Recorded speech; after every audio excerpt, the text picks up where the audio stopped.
Hello students, हम lecture 10 में packing efficiency for face centred unit cell पढ़ रहे हैं। तो अब हमने पिछले में सिंपल क्यूबिक यूनिट सेल पढ़ा था, अब हम फेस सेंटर कर रहे हैं। तो फेस सेंटर में पार्टिकल्स की पोजीशन क्या होती है? पार्टिकल्स की पोजीशन होती है कि वो 8 तो कॉर्नर्स पे मिलेंगे प्लस में 6 फेस के सेंटर्स पे मिलेंगे। तो हम कोई एक फेस ले लेते हैं जिसकी वजह से हम अच्छी तरीके से एक्सप्लेन कर पाए। तो अब मैंने एक दिखाया आपको, वैसे थोड़ा सा बनाने में दिक्कत हुई है। वैसे आपने देखा होगा कि सारे हम बराबर लेते हैं, तो ये थोड़ा छोटा बन गया, कोई बात नहीं। लेकिन अगर आप देख पा रहे हैं तो ये क्या हो रहा है कि ये 4 कॉर्नर्स जो हैं इनके बीच में ये फेस सेंटर आएगा और हर एक के साथ ऐसा ही होगा हर फेस में। तो अब इसको बनाना जा रहे हैं हम कि पैकिंग एफिशिएंसी क्या है। तो पैकिंग एफिशिएंसी पहले भी बताई थी आपको। पैकिंग एफिशिएंसी क्या है? जैसे आपने मार्क्स लिए, कितने मार्क्स लिए तो कितना स्पेस ऑक्यूपाई किसने किया है? स्फीयर्स ने, ठीक है ना। तो वॉल्यूम ऑक्यूपाइड बाय एटम्स, ठीक है ना, वो हमारा हो गया।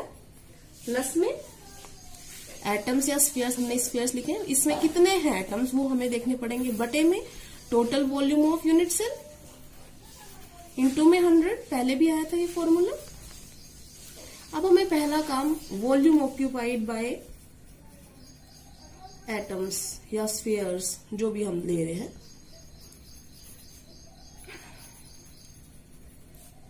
इन ए यूनिट सेल। तो आप कैसे निकालोगे? पहले तो आप बताओ कितने एटम्स हैं।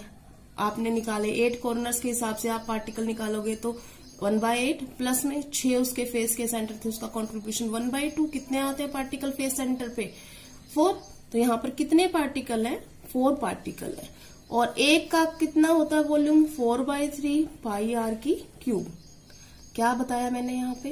भाई हम स्फीयर का निकाल रहे हैं या एटम्स का निकाल रहे हैं। हमारे पास एक एटम है, एक एटम का कितना होता है? 4/3 पाई आर क्यूब। बट यहाँ पर कितने एटम है? 4। तो मैंने इनटू में क्या कर दिया? 4 कर दिया है। इतना समझ में आ गया। उसके बाद total volume of unit cell निकाल सकते हैं हम। वॉल्यूम ऑफ यूनिट सेल तो सिंपल है, क्या करेंगे आप? ये ए है, ये ए की क्यूब हो जाएगा, ठीक है। लेकिन पिछली बार जब हमने किया था तो ए का सिंपल रिलेशन मिल गया था। देखो ये आर है, ये आर है, लेकिन ये गैप हमारी समझ में नहीं आ रहा कि हम इसको किस में करें। हमें इसे आर की फॉर्म में लेके आना है।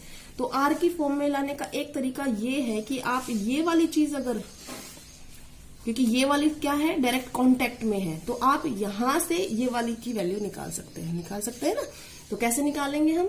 ये राइट एंगल ट्राइंगल हो गई, अगर मैं बनाऊं तो इसको, ये वाली पूरी, अगर मैं इसको ए मानू, इसको बी मानू, इसको सी मानू, ठीक है। तो in triangle A B C, ए सी जो है वो कितने आर के बराबर है? निकाल सकते हो आप। ये है 1 आर, 2 आर, 3 आर और ये 4 आर, हो गया 4 आर के बराबर है। अब आपको वो पाइथागोरस थ्योरम आती है, वो आप लगा दो। क्या होती है? आप ये परपेंडिकुलर, ये बेस का square is equal to hypotenuse का स्क्वायर। तो हमें क्या निकालना है? हमें तो इसकी वैल्यू निकालनी है ना। निकाल सकते हैं इसकी वैल्यू। तो हम कैसे निकालेंगे? जो हमारा ये है, ये आ गया हमारा AC is equal to 4R। इसकी वैल्यू कितनी है? देखो ये वाली इन ट्राइंगल ABC हम निकाल रहे हैं। AB का स्क्वायर प्लस में BC का स्क्वायर, AB बेस का स्क्वायर, परपेंडिकुलर का square is equal to AC का स्क्वायर। इतना आ गया आपको। ये हमने कौन सी पाइथागोरस थ्योरम लगा दी, अकॉर्डिंग टू पाइथागोरस थ्योरम। अब देखो AB क्या है हमारे पास? हम इसको A की फॉर्म में लिख सकते हैं, A का स्क्वायर। BC क्या है? A का स्क्वायर। AC क्या है? AC आपका है, एक्चुअल में अगर इसको A की फॉर्म में लेके देखते हैं कि A कितना आता है, ठीक है ना। तो AC निकाल लेते हैं हम। तो AC की वैल्यू क्या आ गई अब? अंडर रूट A का स्क्वायर कितना हो जाएगा? 2A का स्क्वायर।